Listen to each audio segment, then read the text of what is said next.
who pleases Christ more and bears fruit. That very act of fruit bearing or application will then actually increase knowledge.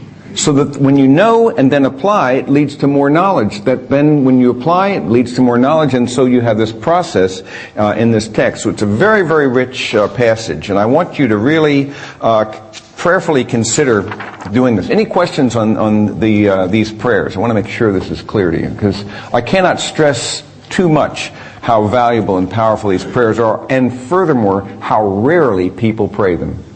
When you hear people's prayers, rarely do they even approach these kinds of prayers.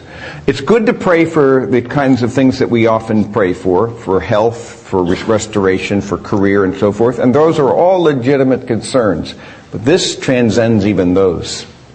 If I had a choice, I'd go for this above anything else, is what I think is what we're going. Go for the first things first, the second things are taken care of.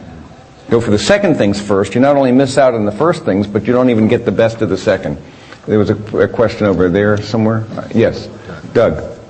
Explain two things. First, I want to know the four prayer of illumination. First two, experiential knowledge. The last one is what?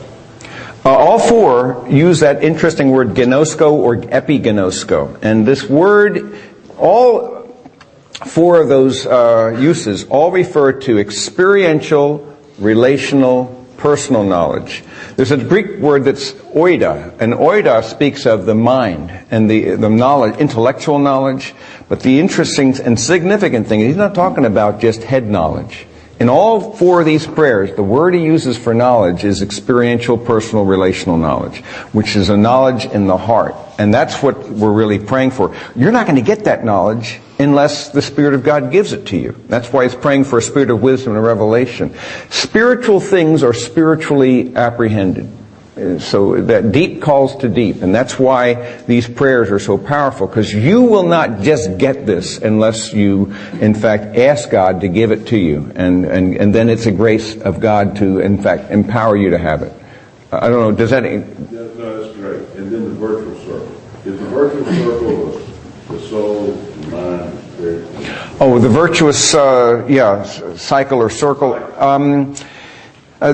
I think I hadn't thought of it in terms of the soul or the mind, but effectively what's happening here, if you look at it, if in the spirit, because you notice he prays, for example, that you would, in the second of these prayers, strengthen with his power through his spirit in the inner man, Christ may dwell in your hearts through faith, and so forth.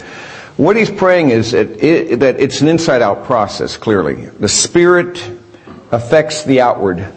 And so the soul, if we think of that in terms of the mind and the will and the emotions, and the body in terms of our actions, surely it's an inside-out process. So what's inside, he's praying, will reach out to the outside. But that's what's interesting. If then we respond properly on the outside, it can lead to greater illumination on the inside.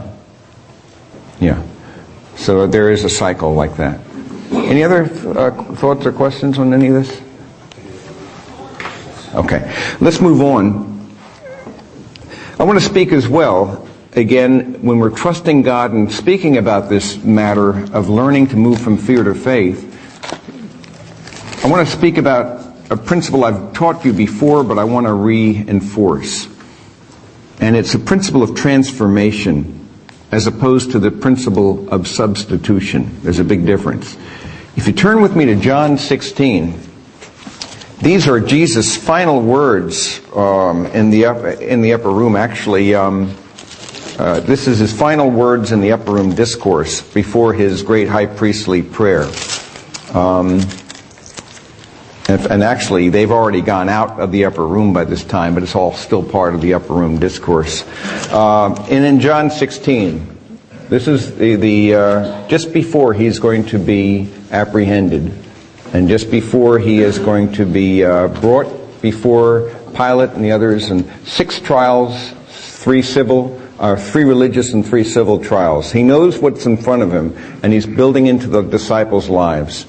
And he says that you will go, I'm going to go to the Father, and they're struggling with this understanding.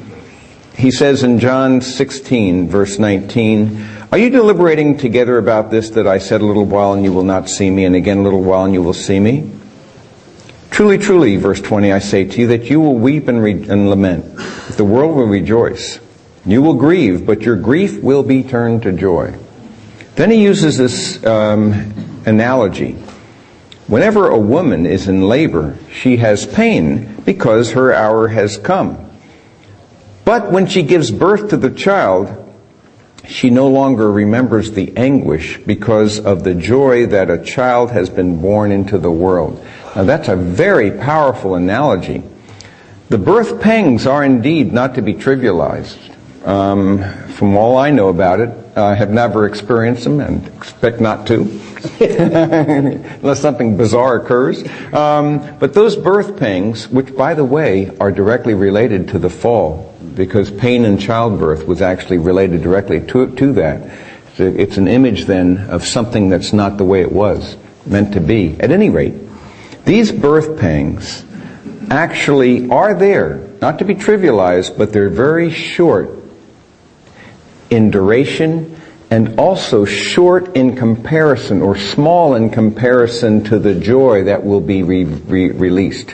That is to say, what's happening here is that the birth pangs are very short, but the life that it produces goes on. And that the pain is great, but the joy, years and years of that relationship will go on. And so there's this analogy. And so what he's saying is, look, I am not saying that God is going to substitute your pain and replace it with something. I'm not saying that He's going to